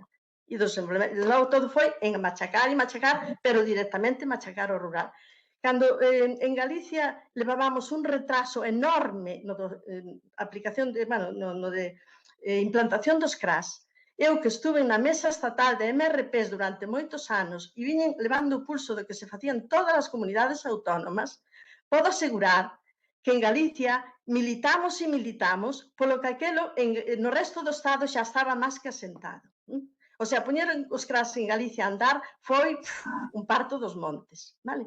Nunhas condicións penosas e contraditorias, totalmente ca nosa realidade. Eso xa foi, vamos, para facer unha novela moi dolorosa daquela historia. Pero ainda despois, seguindo además a referencia do que se aplicaba noutras comunidades do Estado, que se mantiñan escolas con moitísimos menos dos que había aquí pechábase porque todo era acumular nas grandes concentracións, masificar as grandes concentracións con aqueles transportes, vamos, que non lles queren impoñer o calificativo, que siguen aí aínda, etc. Bueno, pois nós aquí estábamos falando de xa non solamente de CRAS, porque en algúns sitios, además é que eu loitei moi directamente pola consecución de plas, donde se querían, desde todos os ámbitos estaban sendo demandados, menos a administración que os estaba negando. E dicindo que solamente se todas as maestras estaban de acordo se implantaban, e se non, que non. Pois había outro modelo, que era o modelo de organizacións funcionais, que funcionaba en Cataluña, en Castilla-La Mancha, en Asturias, o sea, en todo o Estado español estaba funcionando ese modelo. Pois aquí tamén se negou. O sea, a que a negación foi absoluta, sempre, sempre. O sea, desde fai 30 anos, o sea, desde que se implantaron os casos. Entón, claro, é moi desesperante as políticas que se tomaron. O caso da provincia de Lugo xa, vamos, fala por si só. Entón, claro, as políticas non tuveron para nada xa nin sentido común. Pero é que agora seguimos da mesma, porque estamos reclamando, e houve que pelear, e máis que pelear, e foron as AMPAs, e foron organizacións de pais por libre, e foron con apoio dos mestres, o sea, querer manter escolas, ao mellor con 5, con 6 nenos, sabendo que para o próximo curso había posibilidade de aumentar a matrícula, e non se quixo escoitar eses datos. Sabendo que había expectativas de xente nova, agora mesmo, nestes 2 últimos anos e co da pandemia, eu coñezo casos con nombres, apelidos e situación. É dicir, familias, parellas novas que querían vir ao rural con intención de establecerse no rural, con escolas que reunían unhas condicións idóneas por proximidade ao mellor á vila, incluso por cuestións laborais. E houve bastantes casos de reclamación con datos inmediatos con posibilidade de recuperación e non se fixo, pechouse, anticipouse o peche. O sea, primeiro é anunciar, se non hai 5 nenos, pechase, co cal a xente xa dice, ui, esta escola pode fallar, largámonos cos nenos á vila. Isto estuvo pasando nos últimos anos e anticipouse o peche de moitos casos por esa inestabilidade, por esa inseguridade. E por ese acelerar económicamente o recorte económico e querer pechar inmediatamente. O sea, en vez de dar unha marxen, intentar que a ver se veñen nenos, porque houve posibilidades de recuperar poboacións, fíxose todo o contrario. O sea, as políticas foron así, desafortunadamente así. Entón, non sei se desde hoxe se pode ver algunha expectativa de como retomar eso. Desde logo, demostrónolo moito o que estive pasando, o sea, como donde houve intención política por parte dos concellos de reabrir escolas incluso, aquí en Galicia e fora de Galicia, donde houve intención política, houve recuperación de matrícula, donde foron mestres con vontade de integrarse e con esa, digamos, formación específica ou vocación específica, a escola subiu e recuperáronse moitas aulas que estaban a punto de ser pechadas. Eso demostra que se hai intención se poden recuperar escolas, pero eso requiere outra vontade de planificación, e é a planificación específica, que había que empezar pola reestruturación. É dicir, tantos nenos que están masificados nas vilas podrían volver a ámbitos rurais cunha reestruturación de aulas mixtas, o infantil e primeiro ciclo de primaria, que foi o que se veu facendo en todo o Estado español para manter as escolas, e con esa reestruturación podíamos recuperar moitas aulas en ámbito rural e volver ás escolas. E co cual faríamos moito beneficio tamén aos colexios das vilas. O que pasa é que, claro, hai que desmantelar o sistema de transporte, hai que ir a outro modelo de transporte. E entón sería unha planificación de todos os servizos, unha planificación dos recursos de profesorado, cas debidas itinerancias, cas debidas especialistas, cos debidos profesores de apoio, etcétera, etcétera, etcétera. Pero ese modelo funcionou en moitos sitios e dende hai moitos anos. Non nos temos que inventar casi nada novo. Entón, é cuestión de vontade política, de planificación específica e cunhos obxectivos pedagóxicos claros e con intención de un desenvolvemento integral claro do rural. Eu si pediría eso, que ao mellor, visto desde persoas que estades, en fin, noutros puestos, digamos, podedelo contemplar de outra maneira e nos podedes orientar aos que levamos ao mellor loitando xa con vellos esquemas. Agradeceríamos esa opinión. Gracias, Alicia. Mini, si quieres tomar la palabra. Moitas gracias. Eu quixera constatar unha primeira cousa, decir que nestes momentos o rural non lle importa a ninguén. Que cada vez menos xente ten aldea, polo tanto ese nexo está rompido en grande parte. E a sociedade contemporánea, é dicir, a sociedade de hoxe descubriu o rural gracias á pandemia, porque os do rural disfrutamos dun estado de alarma menos fastidiado co resto. E podíamos movernos físicamente, podíamos prescindir da mascariña e non estábamos pechados. E o rural non é un rural limpiño e asfaltado como o urbano. Non é un xardín. Dito isto, eu quería decir 4 ou 5 cousiñas incidindo, porque para min o rural, que polo menos o que se me presentou para intervir aquí, era o rural que queríamos, e non é solamente o rural educativo, é dicir, é o rural completo, non? Entón, eu creo que debería decir que a desagrarización, o proceso de desagrarización, o proceso de fuxida do rural cara ao urbano, cara ao eixo atlántico, cara a outras expectativas de vida, fíxose á forza, fíxose negando as posibilidades de vida no rural, como sempre. Os procesos migratorios a América e a Europa fixéronse así, non? Pero a saída do fascismo, cando se considerou que podía haber unha comunidade autónoma e cando se sentaron os políticos e as forzas políticas naquel momento, digamos, a pensar, pensouse, algúns pensamos nun grupo lácteo que dese cabida a aquel forte rexurdir do leite, non? Pensamos tamén en sistemas para superar a atomización da propiedade. E non se fixo caso. De tal maneira que nestes momentos o valor engadido do noso produto estrela, que é o leite, está en maus de empresas foráneas e de capital foráneo que van transformar a outro lado. E aquí fan as transformacións máis burdas, digamos, que menos economía deixan, non? Quero dar outro apuntamento, porque eu sufrín eso, e conste que non quería escribirme, pero cando se fixo a reestruturación do profesorado na implantación da ESO, aquela implantación, Luís, creo que ti recordas aquel proceso, que, bueno, Dios mío, o profesorado das unitarias fomos marxinados dun plumazo. Nós que estábamos en áreas educativas, que se chamaba daquela, que tiñamos, os que levábamos tempo, tiñamos puntos acumulados, de repente dicen, non, ustedes non, por que? Por que non? E entonces non pudemos asistir a ese parto maravilloso. Quería facer outra puntualización porque creo que o vídeo non me expliquei ben cando falo do coñecemento da historia. Eu non falo do coñecemento da historia, falo do coñecemento da historia do arredor. É dicir, cando un individuo dunha sociedade, dunha comunidade, ve un lugar e lle é explicado que ali tuvo protagonismo a historia que ven nos libros falando de outros lugares, ese individuo, ese rapaz ou rapaza, colle orgullo e dáse de conta de que foi protagonista do devir da historia. E iso é moi importante, porque no orgullo que un sinte, non para sentirse superior aos demais, pero para sentirse igual entre iguais, é moi importante porque senón é carne de cañón toda a vida.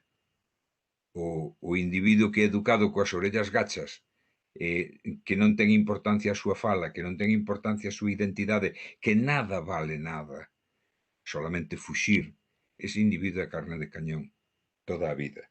E así nos foi ademais. Por tanto, é dicir, non coñecer a historia do noso entorno súmenos na sensación de inexistencia, na sensación de ser ninguén. E despois quero volver a incidir que un país moderno co que nos está apuntando o futuro que polo menos a Comunidade Económica Europea di traslucir onde se sitúan esas palabras maravillosas e enormes as que aludía antes, precisa de soberanía alimentaria. E este é un concepto que temos que ter claro, porque o futuro dos alimentos non vai estar no transporte a grandes distancias, viuse agora, a nosa dependencia de mascariñas, a nosa dependencia de produtos básicos sumiunos na impotencia durante os 2-3 primeiros meses da pandemia. E quedámonos coa boca aberta, que nos comía o mundo.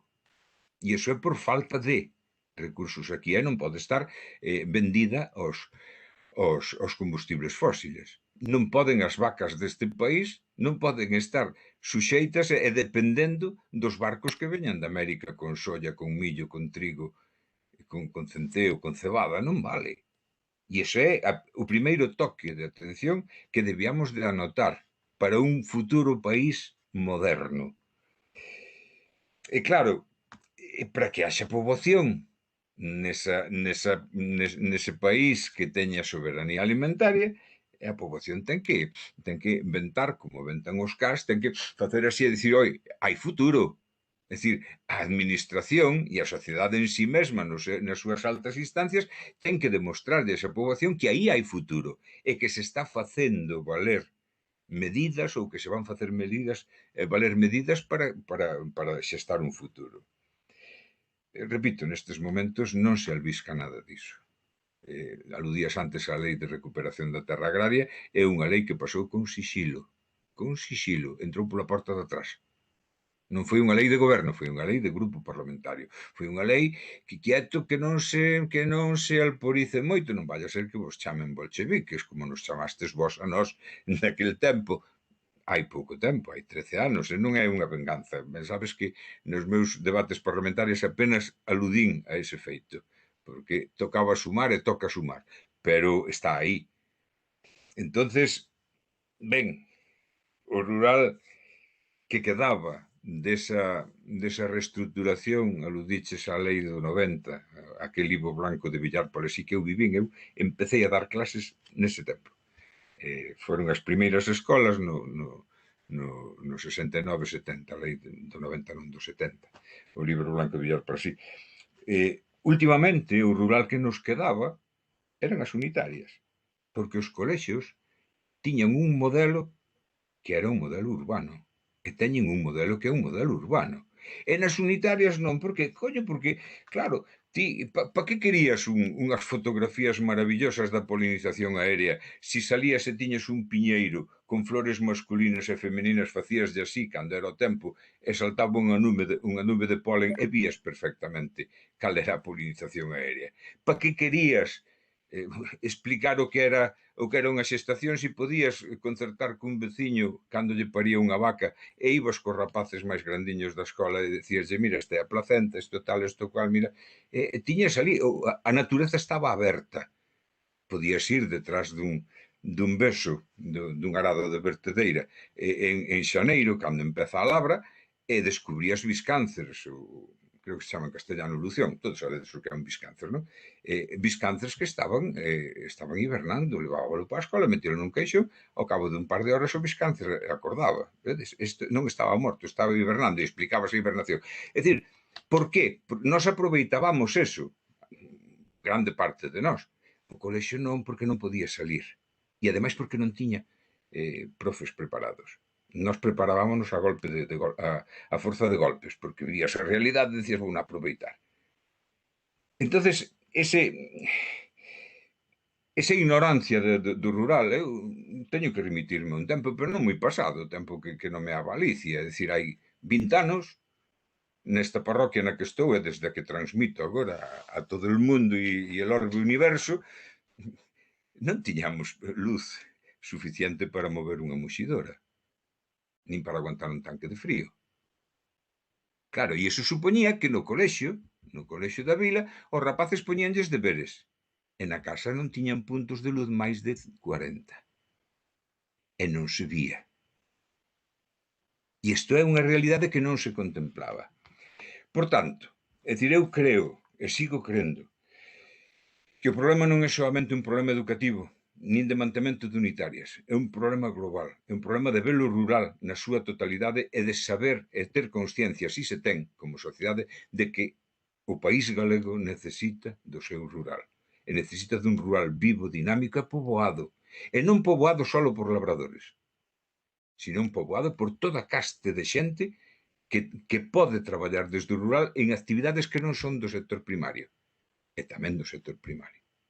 É dicir, é un soño? Non, é unha necesidade, é unha ambición, é ser ambiciosos, é ser económicamente lóxicos. Por que? Porque o país ten que autoabastecerse, o país ten que ter todos os estamentos sociais, ten que ter todas as actividades económicas. Si no rural non se pode xugar ao monocultivo porque é un erro, unha sociedade non pode xugar a unha monoeconomía baseada nunha só actividade económica ou en dúas actividades económicas. Vale. Muy bien, Mini. Pidió la palabra Luis, cuando quieras. Sí. Bueno, eu, con independencia de entendibles referencias a pasadas leis de ordenación forestal, de recuperación agraria, etcétera, etcétera, etcétera, que entendo que Mini as faga, porque eu tamén as faría, quero decir que o que se viu naquele momento está nas hemerotecas e sin facer demasiada búsqueda, tampouco hai que matarse, porque, como dice Mini, é de antes de onte, fai 13 anos, non ten nada que ver co século XI. Pero, bueno, máis alá de todo eso, eu decía antes, non é que me estea transido por un espírito de concordia universal, pero que sí creo é que estamos máis ou menos, creo que de acordo en que o que se necesita é un gran acordo político. Un gran acordo político, si queredes, de mínimos.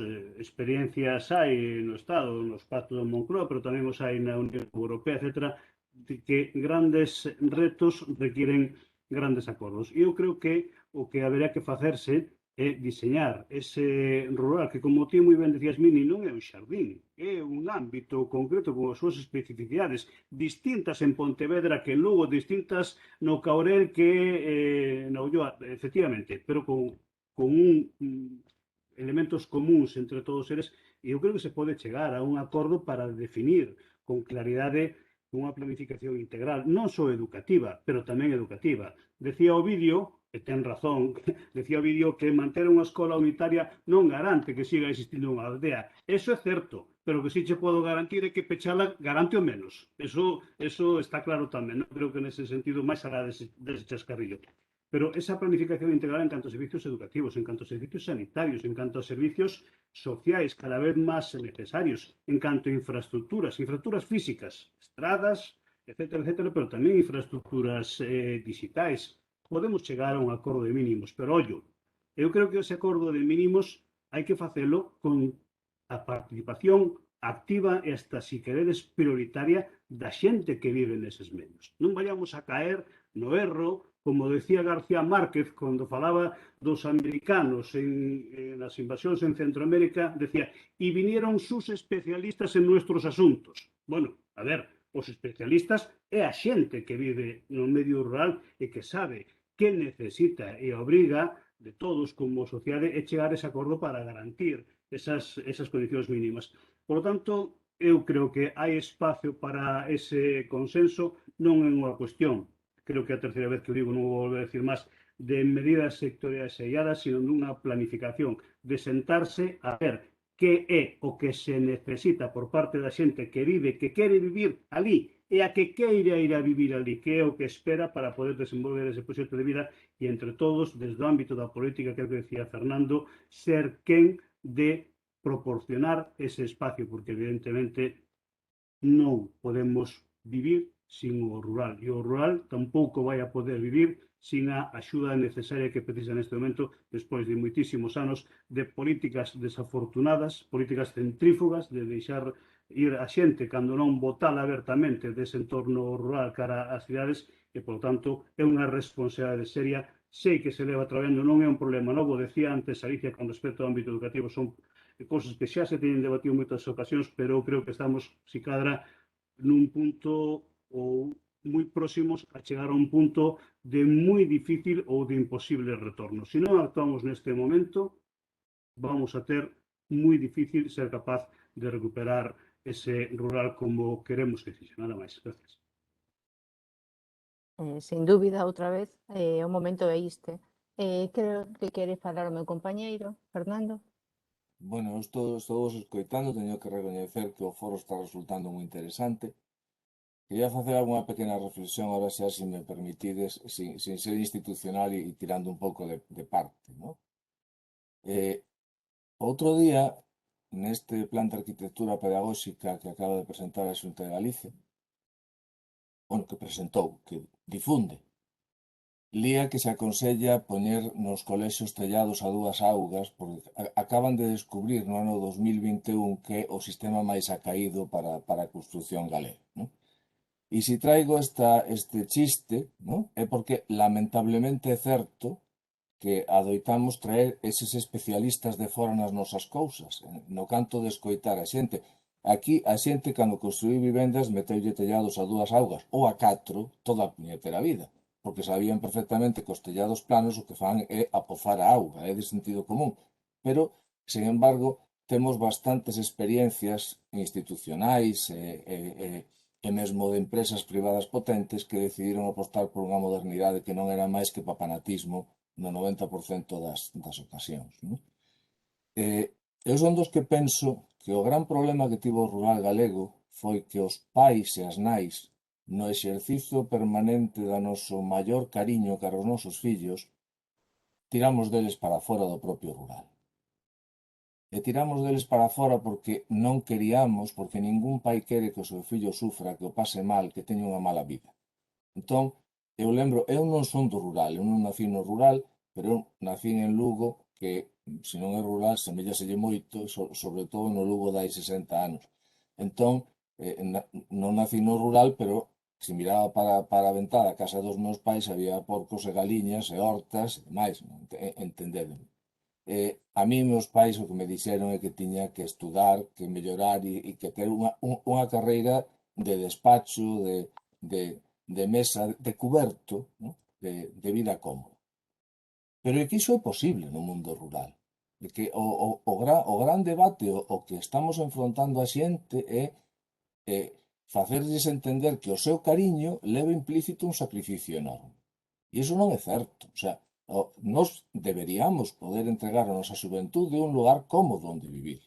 Un lugar tranquilo, un lugar que teña, por suposto, haberá sempre quen prefira a xente dunha vida urbana e outros que prefiran a tranquilidade relativa, ¿no? Dun lugar menos poboado. Pero iso non ten nada que ver para que todos queiramos unha casa xusta, para que todos queiramos unha climatización axeitada, para que todos queiramos limpeza, conectividade, medios para os nosos nenos e socialización para eses mesmos nenos, que está sendo agora xa outra vez un problema dos máis serios.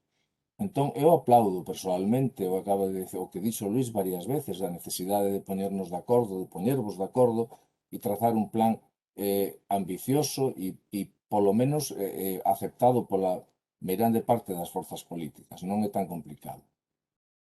Pero, sinceramente, tamén comparto bastante co que dixo Alicia de que a ver se nos poñemos a andar. A ver se nos poñemos a andar dunha vez, porque se non nos poñemos a andar, dentro de nada vai aparecer unha xeración de vellos que digan que mellor son os tellados planos, porque foi o que viviron. E vai dentro de nada a desaparecer a idea de que aquí os tellados planos non funcionan. Esa historia que facía referencia a Mini, que personalmente eu considero que é a que nos dá razón de ser, ¿no? O coñecemento de quen somos, de quen nos trouxo aquí, de que nos trouxo aquí, ¿no? E de por que nós non somos iguais, e además non temos por que ser iguais, e non somos mellores nin peores, pero somos distintos de outros povos do planeta. Ese coñecemento, como non avancemos un pouquiño máis, pérdese, ¿no? E todos os que temos fillos sabemos o complicadísimo que é para nós meterlles na cabeza esa realidade non americana, non mobilizada no sentido da tecla, ¿no? Que parece que na que se está vivindo a mantenta. Eu tomei, a verdade é que tomei unhas cuantas notas para facervos preguntas, pero están casi todas contestadas xa coa propia exposición. Faría fincapé en que, efectivamente, a nós preocupanos moito a educación, pensamos que unha tamén das grandes preocupacións das familias, pensamos que unha familia que non vexa un colexio no que os seus fillos poidan medrar axeitadamente, no que non teña todas as opcións a que facía referencia Luís nun momento da súa intervención, vai sacar o seu fillo do medio rural, porque ao final volve a ser o máis importante, mesmo se vai trasladar el mesmo primeiro á vila, logo a unha vila máis grande, logo á cidade, para que ese neno teña opcións, poida estudar, poida marchar tamén, poida fuxir tamén. Ao final vai acabar sendo iso. Pero tampouco podemos quedarnos aí, O sea, non defender unha escola rural está ben, pero o neno cando saia da escola rural non pode marchar só para casa e esperar a socializar o día seguinte a volver a entrar na escola rural. Temos que ofertarlle algo máis. Temos que permitirlle que teña tamén unha vida social igual que outro neno, que poida ir quizáis non a un parque, porque no rural non o necesita tanto, porque evidentemente ten outros lugares de ocio, pero sí a xogar con outra xente. E temos que permitirlle ao mozo ou a moza que teñan a posibilidade de coñecer a outros mozos e mozas cando cheguen a súa idade e que pensen que non pensen en que o ocio necesariamente urbano. Entón, pechar escolas, o vídeo, evidentemente, ou manter escolas non garante. Estou de acordo con Luís, pechalas garante o menos. E ademais de garantir o menos, probablemente desencadene o abandono da zona. ¿No? Porque a todos nos gusta que os nosos fillos estuden ao carón da casa e que poidan vivir unha escolarización cómoda. Non? Ninguén de nos desexa un neno que viaxe unha hora nun autobús para ir, non só para ir a un lugar que non é o seu, sino para relacionarse con outros nenos que non son os seus. Porque ao final vai ser imposible convivir con eses nenos no día a día. O rural necesitanos a todas, absolutamente a todas. Necesita outra visión e necesita, eu creo, algo menos de palabras e algo máis de arremangarse e poñerse a obra. ¿No? Aquí hai que definir se realmente queremos ese lugar posible, porque eu tamén concordo, non? Falaba o vídeo de comedores escolares, por que non comemos nos comedores escolares o que nos producimos? Que non é algo menor, en absoluto, non é algo menor. Por que os nosos nenos do rural están comendo cenorias de Segovia e tomates de Málaga? É que é absolutamente ridículo, que además non saben, non saben, seguro que en Segovia e en Málaga saben, pero aquí non, os que chegan aquí non. Entón, por que non estamos aproveitando as nosas propias inercias económicas? ¿No? Por que non estamos dándolle vida a todo ese mundo agrario que se desmorona constantemente? Bueno, pues supoño que esas son as preguntas que en boa parte contestastes e que nos gustaría deixar aí encima. Grazas. Queredes dicir alguna cousa máis? Alicia levantou a man. E Mini tamén. Alicia, fala cando queiras.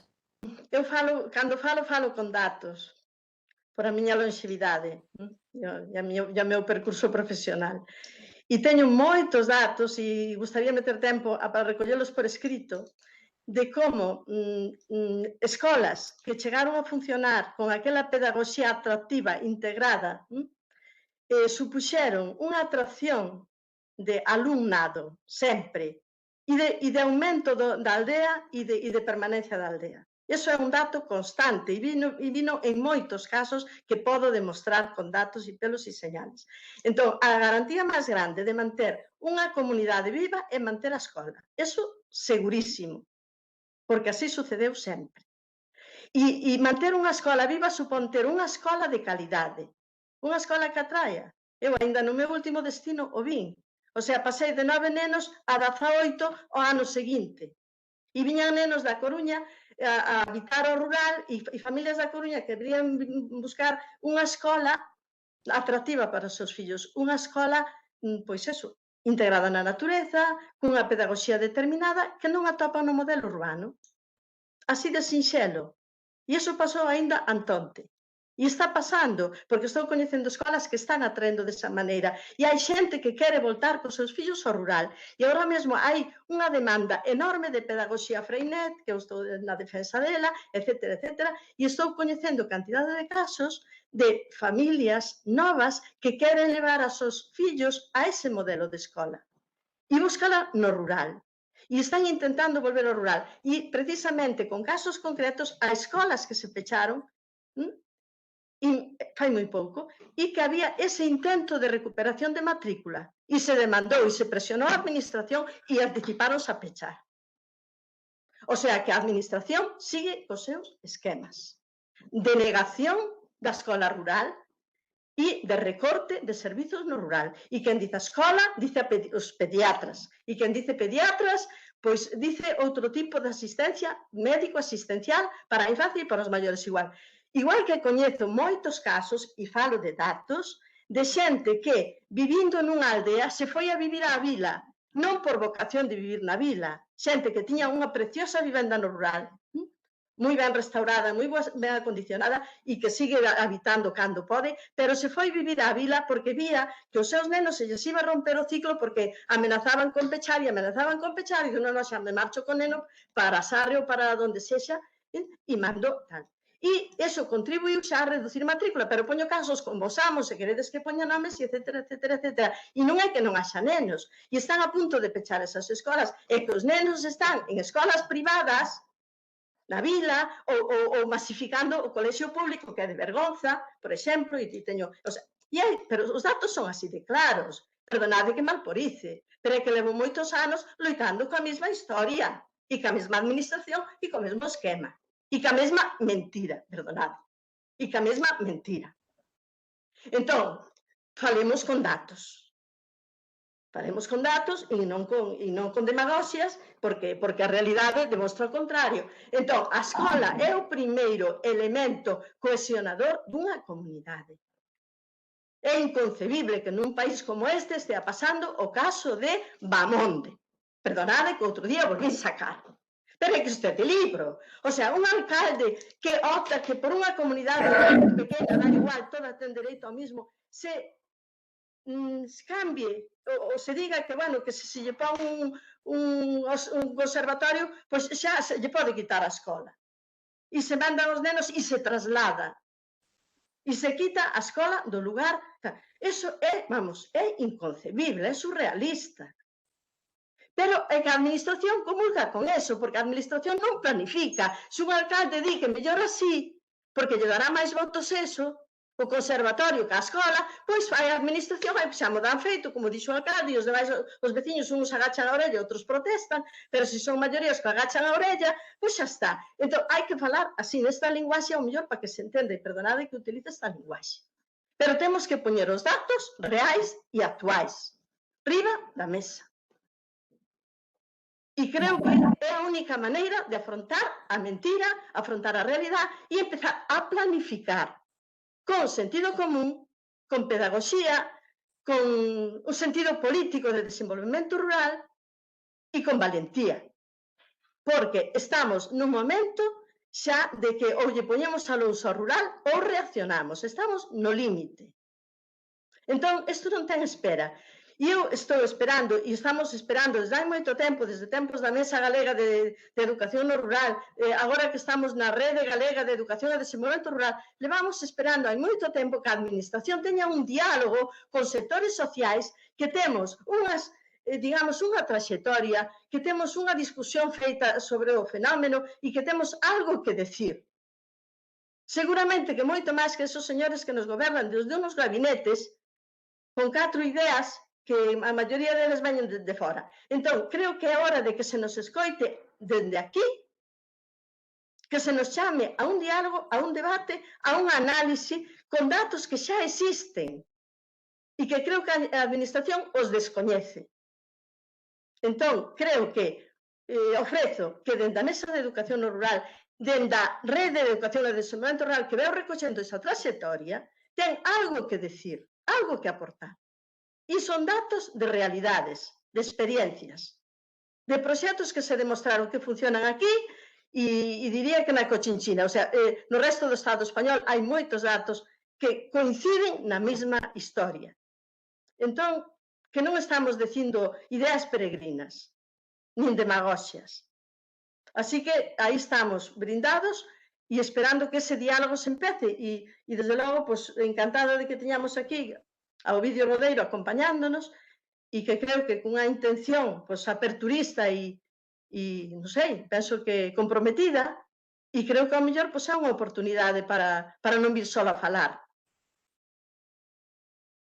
En fin, abrimos a man. Vale, grazas, Alicia. Mini creo que tiña pedida a palabra. Pois gracias por darme se tiña pedida. Ben, eu quería decir que, bueno, que o ambiente de bon rollo que estamos mostrando aquí digamos, os tres políticos debes, entre outras cousas tamén, aparte de que no personal non hai dúbida, débese tamén en que aquí eu, polo menos o que tiña entendido era que viñamos a expoñer o que cal era o rural que cada unha das organizacións políticas que está detrás de cada un de nós pretende. Eu intentei expoñer o que pretendía a miña organización política. Pero, no fondo hai proxectos antagónicos. É dicir, o que Luís falaba é que todo o mundo suscribe nun primeiro plano, aquí todo o mundo é bueno, non é certo. É dicir, hai proxectos antagónicos e aquí pelease por proxectos antagónicos. Chegue para, como mostra, a diferencia que subyace no que nos trae aquí.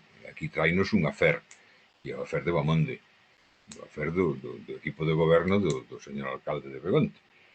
Claro, que mostra unha disculpa de que a escola integrada, é dicir, os grupos integrados que son malos, que son atrasados, que non sirven pedagóxicamente, cando desde moitos movementos de renovación pedagóxica reclamamos os grupos integrados. Por que? Porque pártese de conceptos educativos distintos. É dicir, hai quen precisa que a escola é un lugar onde se instrúe a uns individuos e individuas para que señan rentables económicamente. E hai outros pedagogos que afirman, e eu que non son pedagogo, afirmo con eles, que a escola debe perseguir a modernidade e a modernidade é a felicidade. A consecución da felicidade, é dicir, a formación de espíritus críticos que señan felices ou que busquen a felicidade como primeira meta. Entonces, claro, un alcalde que fai unha inxerencia deste calibre, meténdose en cuestións pedagóxicas e en modelos, cando non é a súa función, e ademais, desde logo, non é a súa preparación, nin a del, nin a do equipo de goberno, pois vaya por Dios, é que isto seña amparado por unha consellería que debe ter como primeiro cadro no seu despacho, señor conselleiro, a pedagogía con palabras mayúsculas, e a consecución, repito, da felicidade social, da felicidade individual e a felicidade social, que non poden ir separadas, pois bueno, pois xa estamos, xa podemos afondar nas diferencias, non? Eu, de verdade, sentí moitísimo ter que estar en cuarentena no momento do debate, porque, desde logo, non valen, non son razóns as que se argumentaron, e ademais as que se agarrou a consellería como cravos ardendo a última hora, dando cobertura a unha barbaridade, porque o do Concello de Begonte é unha barbaridade. A escola próxima, que é o que debe de aspirar toda a familia, a escola próxima é negada. E é negada categóricamente sin razóns. Porque non hai razóns. Non houve ningún foro de debate. Non se escoitou a ninguén nada máis que as palabras dun bárbaro. E teño que decirlo así. E sinto empezar a desentonar un pouquiño con esa palabra. Pero é así. Entonces, metidos no plano educativo exclusivamente, bueno, todos sabemos que a poboación escolar de Bamonde vai en declive, evidentemente, e a de Begonte tamén, porque que Begonte vai ser absorbido por Rábade cando a poboación do seu colexio xa non poida ofrecer esa organización escolar en niveis e pase a ter cursos integrados. Claro, e despois Rábade vai ser absorbido por Lugo. É que non, isto é un despropósito. É dicir, por que non procuramos que o proceso seña o contrario? Porque non poñemos, que é do que se trataba aquí, e ao que expuxemos, porque non poñemos os medios suficientes e necesarios para que o proceso sea reversible, señor contrario. Pois ben, ou con emigrantes ou con poboación nosa, é igual, pero o rural ten que ser novamente poboado e ten que ter vida. Mirade, esta escola que teño aquí á beira da miña casa, eu fixen a casa á beira da escola unitaria onde traballei durante tanto tempo. Esta escola, este patio escolar leva en silencio moito tempo, moitos anos. desde o ano do Prestige, que foi cando se suprimiu. E hai 2 anos viñeron, houve unha grande comida aquí na parroquia de veciños e dos que marcharan. E unha tarde levanteime da siesta e escoitei un rebumbio de rapaces aí no patio. E renaceu a vida.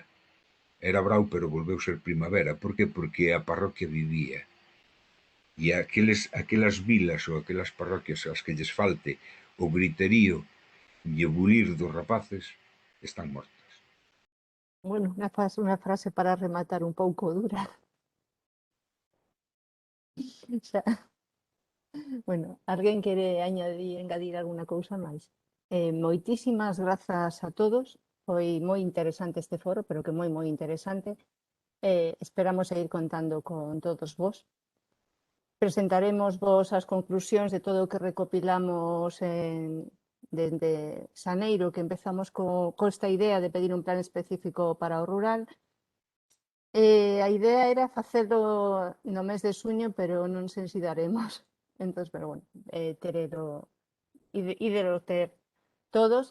E bueno, pensamos que agardamos que isto pode cambiar e que somos quen de cambiarlo.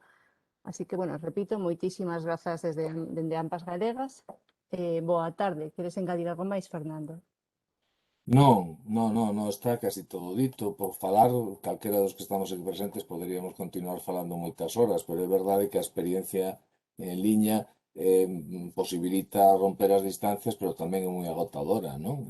Quedades emprazados para próximas convocatorias con toda seguridade, porque nós non poderemos sementar outra cousa, pero sí que vamos a tentar sementar a enquedanza por un futuro que queremos que sexa mellor do que da pinta que ten agora mesmo. Grazas e boa tarde.